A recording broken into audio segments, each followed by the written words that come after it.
Hi.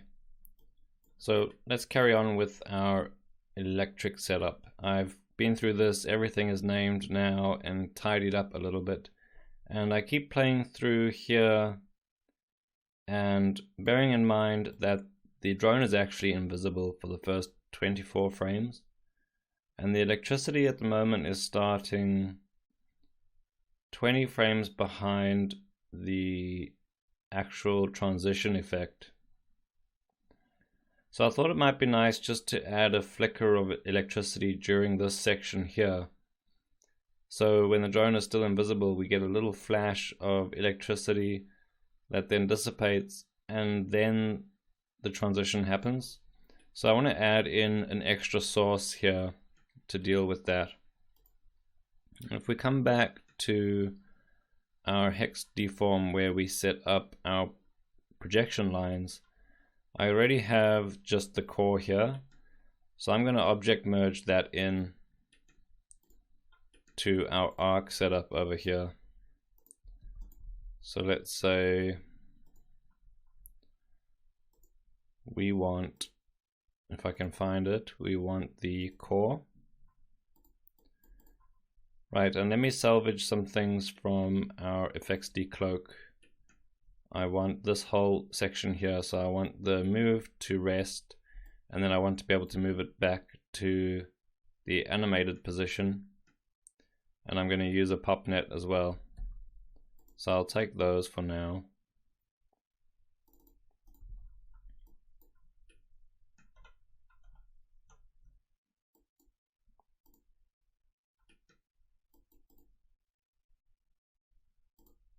Move to rest. Okay, so we want to take the core and move this back to the rest, and here I can just sim some pops.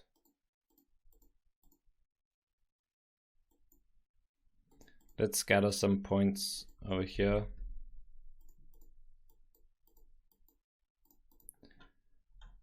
So I'll switch off relax because that takes ages to compute. Let's go like maybe 10,000. So we have these points, we're moving them back to the origin, and then I have this pop, and now let's say all points, and we need to decide when this extra electrical effect is happening.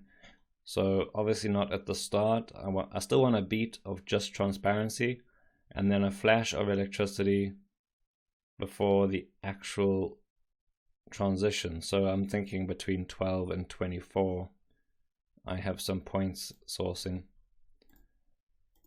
So let's go with points as a source, and I will have a birth rate of 0 at frame 12, and then we'll just quickly increase that to a bunch, so at 10,000, and let's set the constant activation to be $f less than 24. So now as long as $f is before 24, this will be activated, and from frame 12 it'll fly up to 10,000 and then switch off. And here I'm not sure what age we should go with. I'm thinking we can set basically a frame range. So if we say we want to view this electricity for 10 frames on either side of frame 24 basically, so I say 10 divided by 24, so a life of 0.4 will be 10 frames.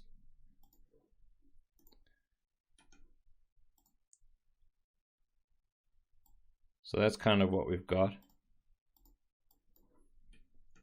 And then we move this back to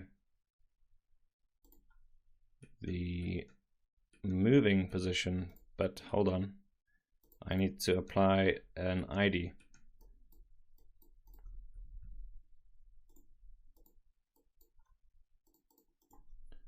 So ID equals ptnum. we should have a constant point number here.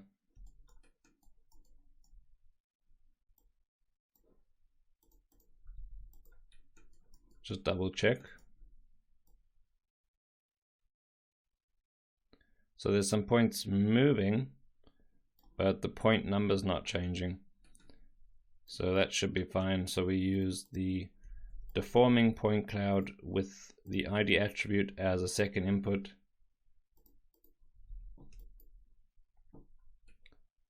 And that didn't work. So let's see what's going on here. So our pop is over there. So what have I missed?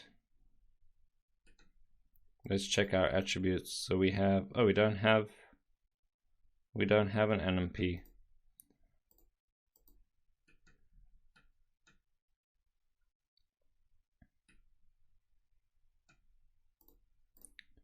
So I'm setting that here, but then I'm not using that as the second input.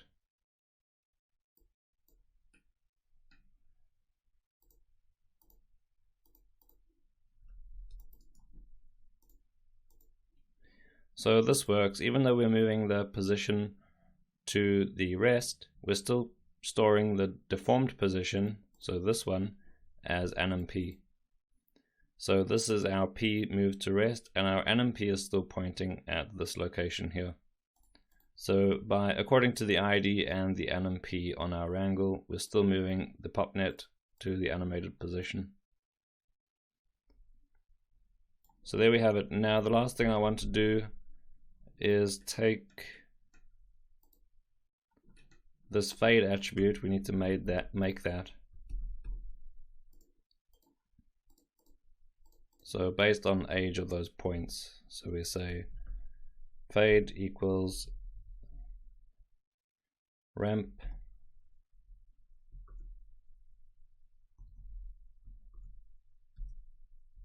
based on age.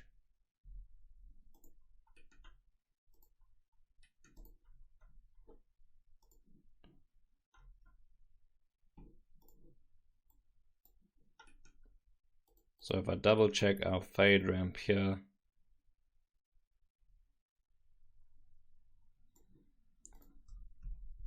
let's see what happens. So I'll merge that in here before the copy. And then if we go before frame 24,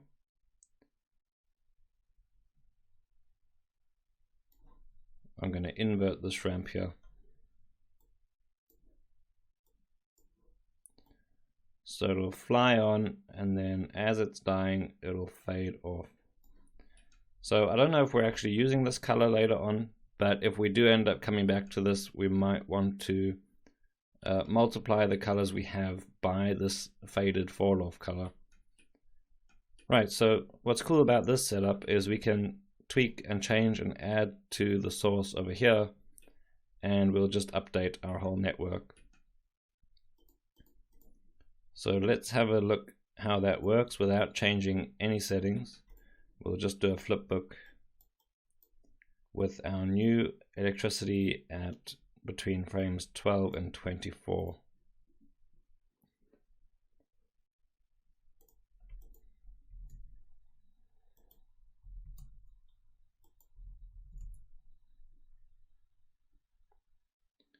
I didn't see anything. Let's cancel that and see what's going on.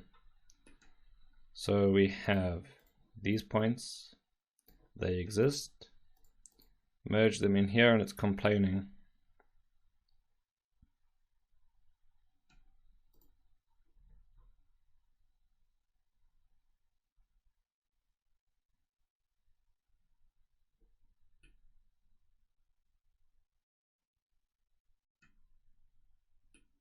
So I'm just comparing the attributes here, and it looks like our fade attribute from our source is not here. Oh, because the points don't exist yet. So it should be fine. This color's working fine. keep sum is removing quite a lot.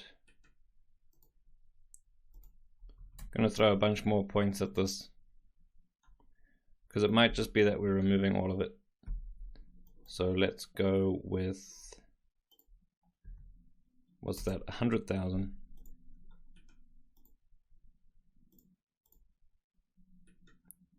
Okay, so at least we have a few points there now. Setting P scale, copying lines.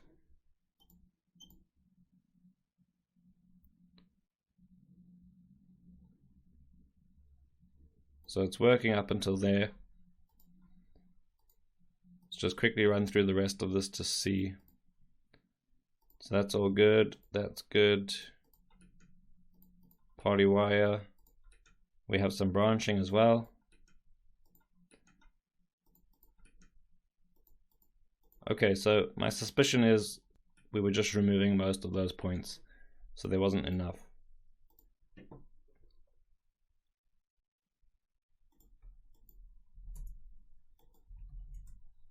There we go. So I think even if this is extremely subtle, we're about to set up a geolight. So at least we can include that in the reflective or the refractive area of our comp. So we'll get a semi-transparent drone and then this little flicker of light to anticipate the effect that's about to come.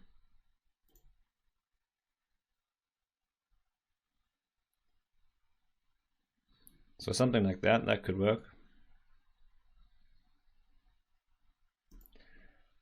Right, so quickly coming on now to do a render test. Let's choose a good frame.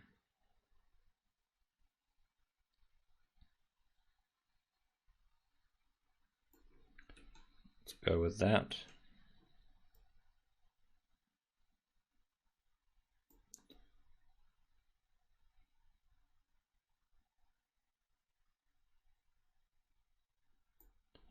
Okay, that one looks good. So let's double check. We have the arc shader, which is a basic shader we've applied.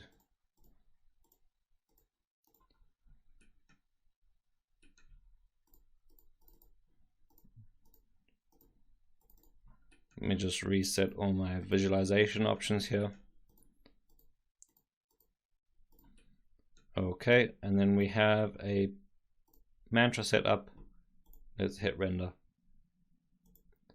So right now we want to render the arcs and we are using the hex deform. I'm actually going to change this to our declog because this effect is happening after the hexagons anyway, so we want the actual drone to be a matte object.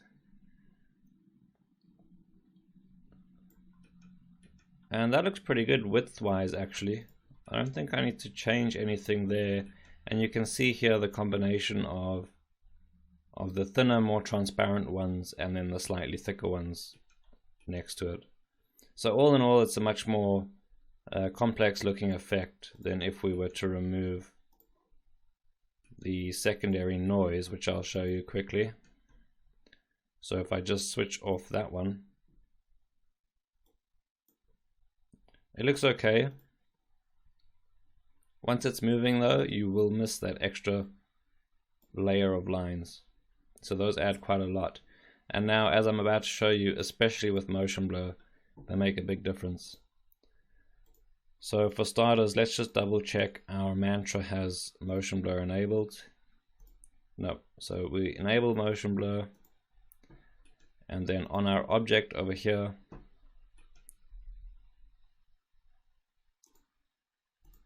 switch on velocity blur. And let's have a look at our velocities.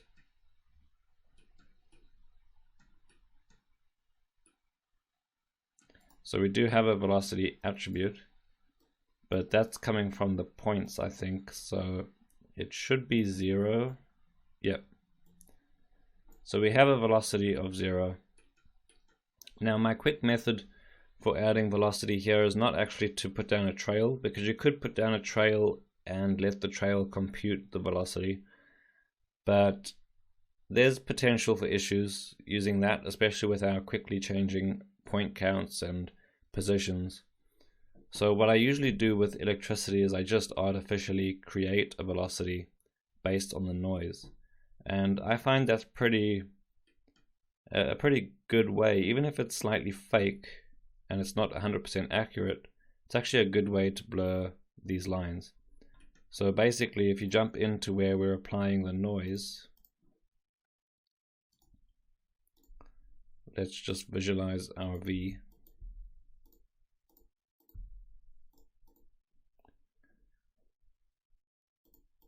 So here we have our noise, and I can take this. So we'll take V, and then we just add. So this is a 3D noise that we're adding to our position. We can add the same noise to our velocity.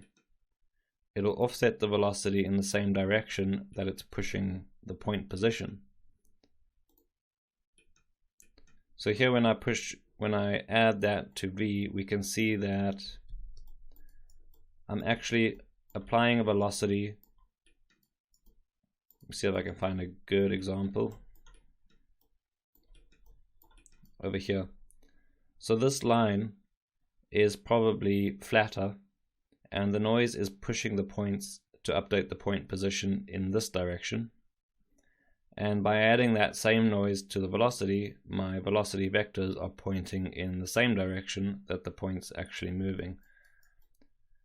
So it might not 100% represent the actual velocity of that point, but it does apply the same direction as that movement. So in essence, we get a pretty good example and a pretty good direction to blur these lines. So I'm going to do the same we don't need to do the same thing here. These already inherit that velocity from this noise, so that's fine. I will add it to our branches.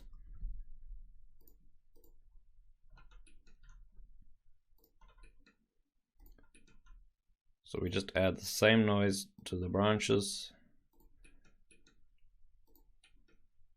Export V. And then we'll come back down here.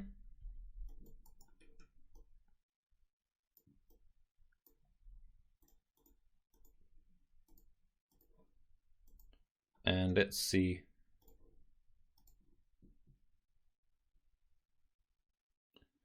Okay, so either it's not doing anything or it's super subtle. I think it is changing slightly. So let's put down a wrangle here after this merge and just say V times equals 10.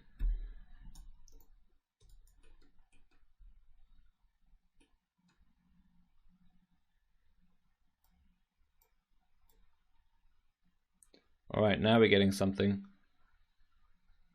and it's looking pretty good. I'm going to boost it a bit more.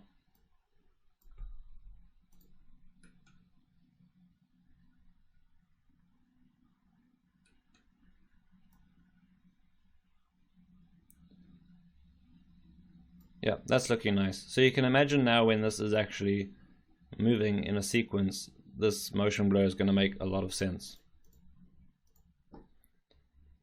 So here I've set this to 6 pixel samples, full resolution, so I might even need to go higher.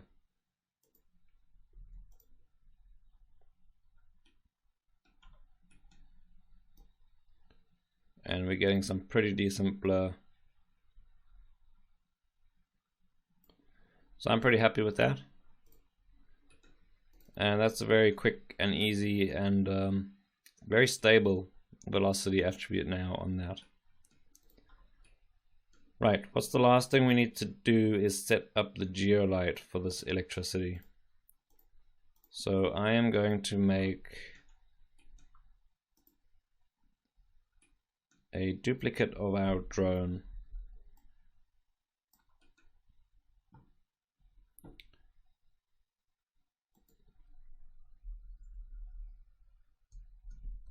Just call this arc light. So we want to render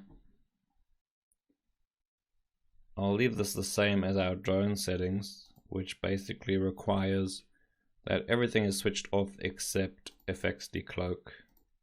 So candidate everything, the scene as a matte object, and then in the lights I only want the arc light, which I haven't made yet. So let's do that. I have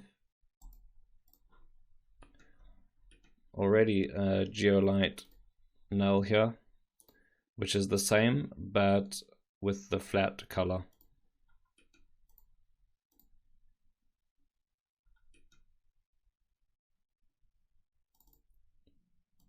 So I'm just trying to see, we need that, and I'll hit geolight.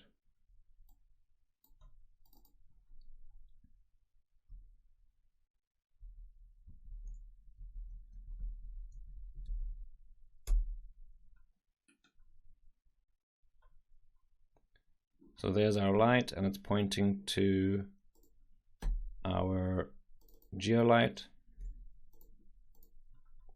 We don't need any of these, and we do need physically correct attenuation, and I'm going to set the radius to 10. Paste that value there. Let's go with a linear fall off, and nothing else except I think I'll exclude indirect lighting as a component, because this is a reflective object and we're just potentially adding a lot more to our render time that we might not need.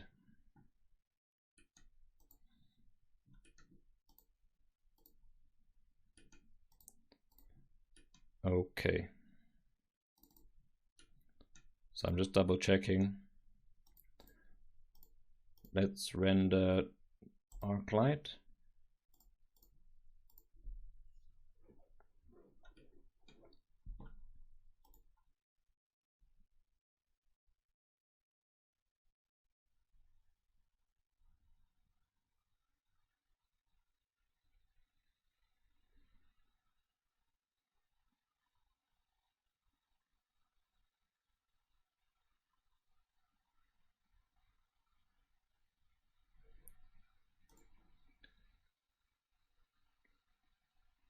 It's taking a little while.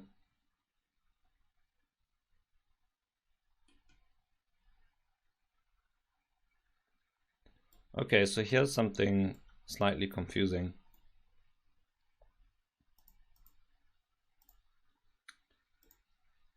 In our emission, we have all of those lines we added to the drone. So I'm going to quickly just go to our drone shader and make a duplicate and come in here and just unplug emission.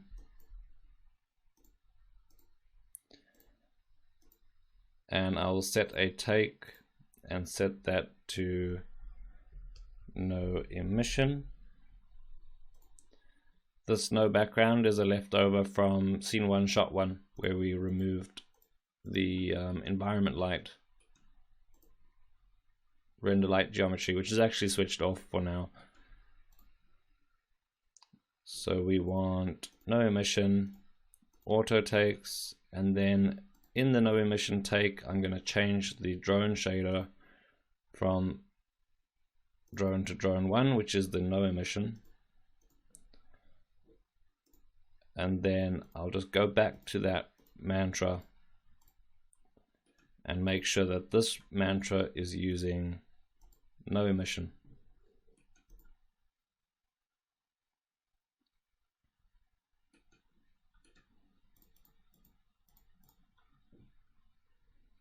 There we go. So we're just seeing the basic drone shader there with our light.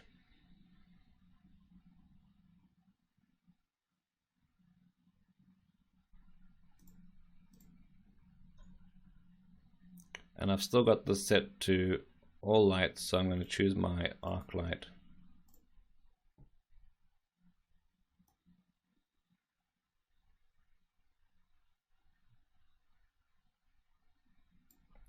And then, as I said before, we're dealing with some pretty thin geometry, so the samples of the light will need to be pretty high to deal with that. So I can just boost this directly on the light itself instead of increasing the pixel samples on the mantra.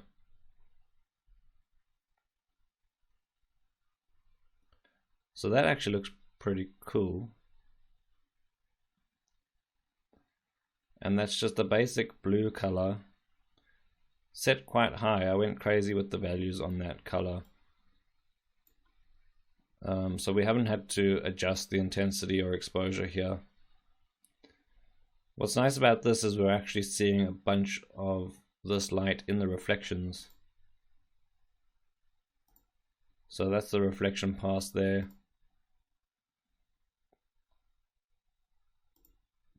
And that's the diffuse pass. So most of that is the reflection. And we're getting some nice bright areas where the arcs are actually close. Let me switch on the arcs so we can compare.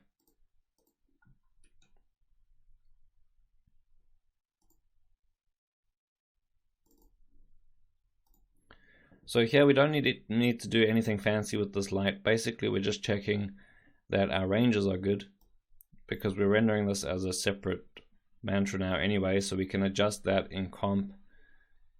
We just need to make sure that nothing strange is happening for 1, and 2, our values aren't just crazy high or crazy low, which would make it difficult to readjust that. This looks pretty good. So there's our arcs and there's our light.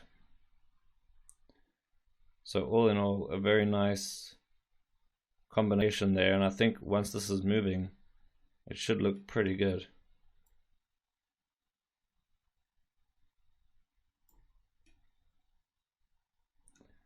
So we do have a slight noise problem, so I'll need to increase the samples a bit. But it's not actually taking too long to render.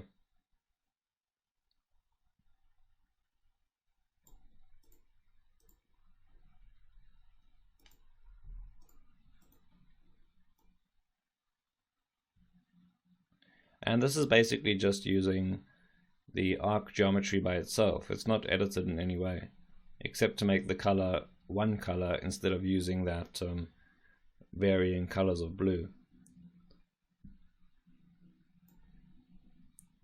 So that looks cool. I am going to remove the arcs from this render.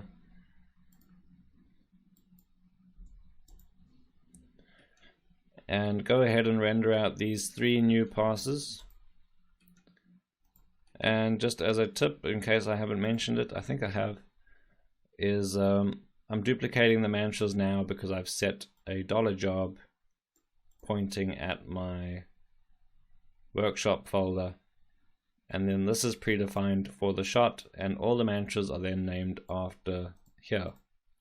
So I don't need to go ahead and change any of the names. I just duplicate mantras and hit render. So that's us ready to render, and I'll see you in the next video, and we'll try and bring these extra 3 layers into the comp and wrap up this effect. So I'll see you then.